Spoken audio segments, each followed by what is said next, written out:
Hey everyone, welcome back to another Beast of the Mesozoic Ceratopsian series review. Today we're taking a look at one of the big boys from Wave 2, the adult Centrosaurus. I want to give a huge thank you to David from Creative Beast Studios for sending out one of the production samples to me so I can do an early review of this highly anticipated figure. So getting back to this monster of a figure, Wave 2 is scheduled to ship out sometime in April. This big boy retails for $89.99, but there's still time to get your pre-order in to save a few bucks. I'll leave a link to Creative Beast Studios in the description. So enough chit chat, let's just go over the package really quick so I can crack this beast open.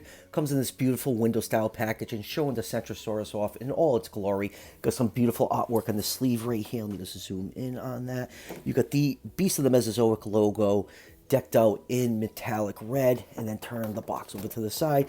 Got the Beast of the Mesozoic logo with the silhouette of a Triceratops, and then turn the box to the back. You get a nice checklist of all the Wave 2 figures along with the same artwork that's on the front of the package on the back with some facts about Centrosaurus. So you can slide this sleeve off and it gives you the full checklist of all the Wave 2 figures. I'm getting almost everything from Wave 2. The only two figures I'm not getting right now, I will eventually get them, is the Avaceratops and the Spiclipolus. Everything else I will be getting in April.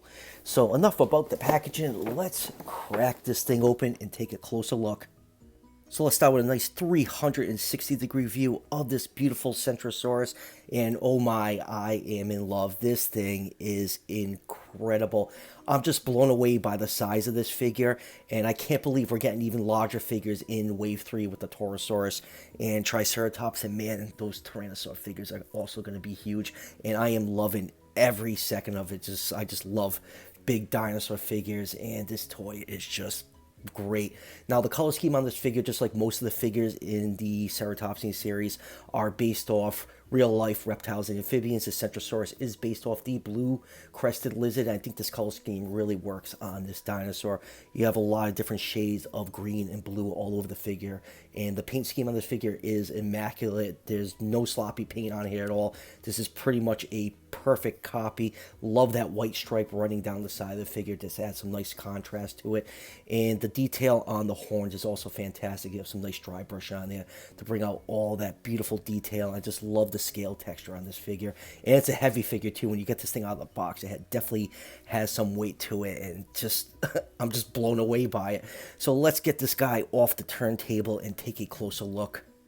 You also get a collector card included with this figure. It's the same artwork that is on the front of the packaging, and you get some of the facts that are also printed on the back of the box. So let's just do a couple quick measurements on this figure.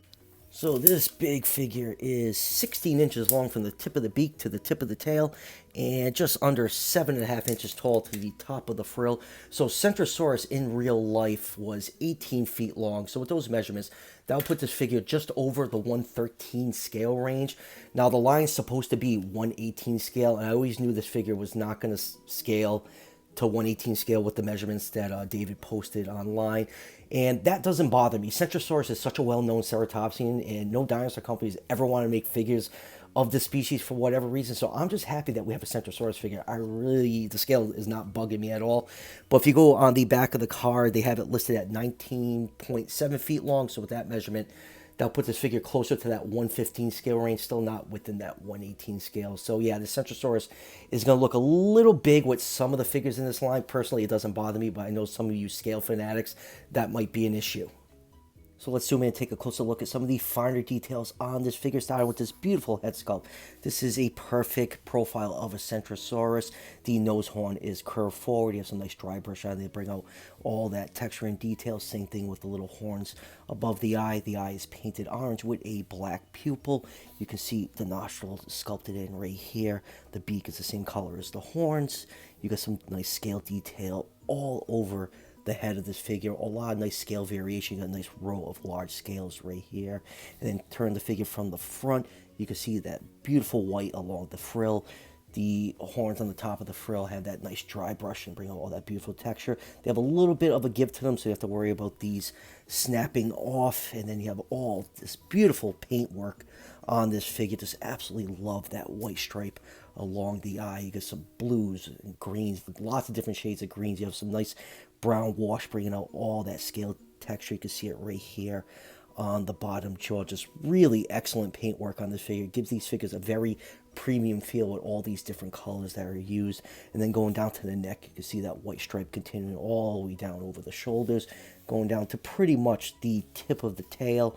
You got some of the larger scales picked out in brown paint. You have this beautiful blue along the top over here, some large scales along the spine of this figure, and then going down to the legs, you got more of that beautiful shades of green and blue mixed in. The toe claws are nicely painted in a brown color, and then turn the figure over. The underside of the figure is a light color. You got some nice dark wash in there to bring out all those beautiful, beautiful belly scales. And then going down to the hind legs, you got some nice white dry brush on here to bring out all those large scales on the thighs of this figure. You got some more large scales picked in up here. And then going down to the feet, you can see more of that brilliant blue coloration. Same thing with the toe claws, painted a beautiful brown color. You got some more of that white stripe and a little bit of black down here. And all those large scales on the top of the tail are picked out in brown. So yeah, a really, really beautiful color scheme on this figure. I just love all the texturing on the knobs and the horns on the frill of this figure. Just really makes this figure pop. Absolutely love the look of this thing. So let's move on with articulation, starting with the head. The mouth can open that far, and one thing this figure does that a lot of the figures in Wave 1 didn't do is one of my complaints about Wave 1. The mouth can close completely flush, and I think that just looks absolutely great. And also, if you open the mouth up, if you look in here, you can see the tongue sticking out. The tongue is actually articulated. You can move it down and up and a little bit side to side, so that's like a cool carryover from the Beast of the Mesozoic Raptor series. Going down to the base of the neck, the head can turn side to side a little bit. You get a little bit of upward movement and a little bit of downward movement. Let me just focus in on that. Going to the base of the neck, the head can look up that far and down a little bit. And from the front, if you just want to see how much side to side movement you can get with that neck joint, you can get some pretty cool movement with that. And then going down to the front legs, front arms can move forwards, they can move backwards. You have a bend at the elbow, and you can get just under 90-degree bend. At the hands, they can rotate, and there's a little bit of a pivot. Going down to the midsection, there's a cut right here that allows you to turn the hind legs from side to side. This joint helps out if you're trying to do like a charging pose and have this figure balanced on 3 legs. The hind legs can actually move 360 degrees. And then going down to the knee, get a little bit of bend at the knee, and then at the ankle. This joint's actually really, really tight. Let me turn around to this side. You get a little bit of bend at the ankle right here. Hind feet can rotate, and there's a little bit of a pivot right there. And then going down to the tail. Tail can go up, can go down, and you get a little bit of side-to-side movement. The tail is on a ball joint. Actually, the tails of these figures don't come attached. You just have to dip the tail in hot water for a couple minutes and just force it over that ball joint. So enough about the articulation. Let's move on to comparisons. And first up for comparisons, here it is, one of the human figures from the Mattel Jurassic World line.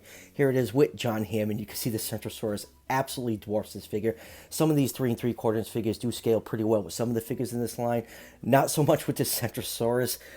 So let's pull in a Marvel Legends figure. Here it is with Dr. Doom, and this works a little bit better.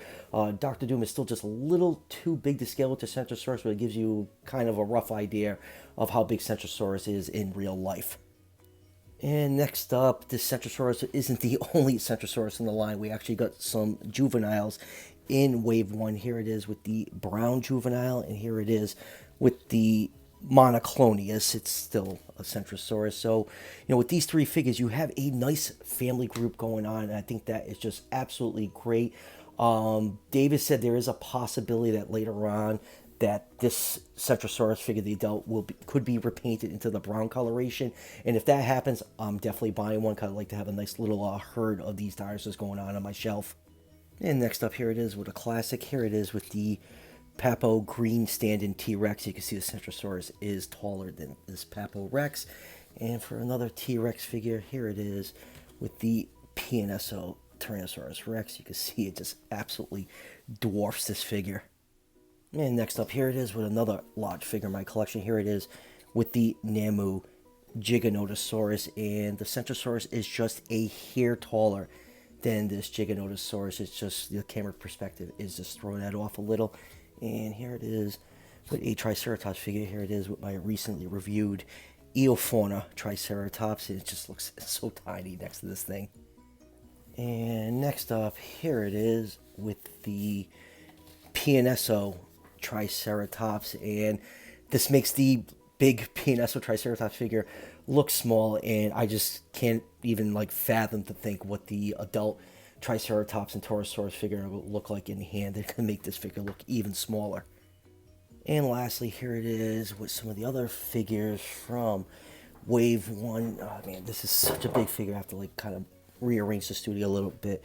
So here it is with the Medusa Ceratops, the Pseudoceratops, and the Zuniceratops. So now you have a good idea of the four different body types used so far in the line. Like I keep saying, when the Torosaurus and adult Triceratops comes out, it's going to be even bigger than this Centrosaurus. But man, this line is shaping up to be absolutely spectacular. So, final thoughts on this new Centrosaurus. If you haven't guessed by now, I am completely over the moon with this thing. I think this is an absolutely fantastic piece to add to your collection, and I am in love with this thing. This line just keeps getting better and better with each wave, and I can't not wait to receive the rest of my Wave 2 order. My only nitpick is the scale. This figure really doesn't fit into that 1/18 scale range the line is going for. For me personally, it doesn't bother me, but I know it's going to bother some people.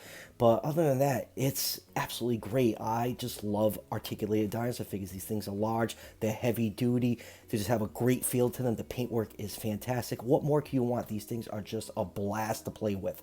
So that would do it for the review. If you want to pre-order this figure or any of the other figures from Waves 2 or 3, the link to Creative Beast Studios is in the description of this video, and I cannot wait to get my hands on the rest of Wave 2. I'm never going to put these figures down, and then hopefully around September, Wave 3 ships, and then we have the Tyrannosaur Kickstarter starting, I think, around then, and I'm just going to blow a ton of money on that, and my wife is probably going to kill me in my sleep, but whatever, at least I'll die happy. So, as always, if you're enjoying the content on this channel, show your support by hitting that subscription button just below the video. Each subscription helps out the channel tremendously, and it's greatly appreciated, and I'll see you guys for the next one.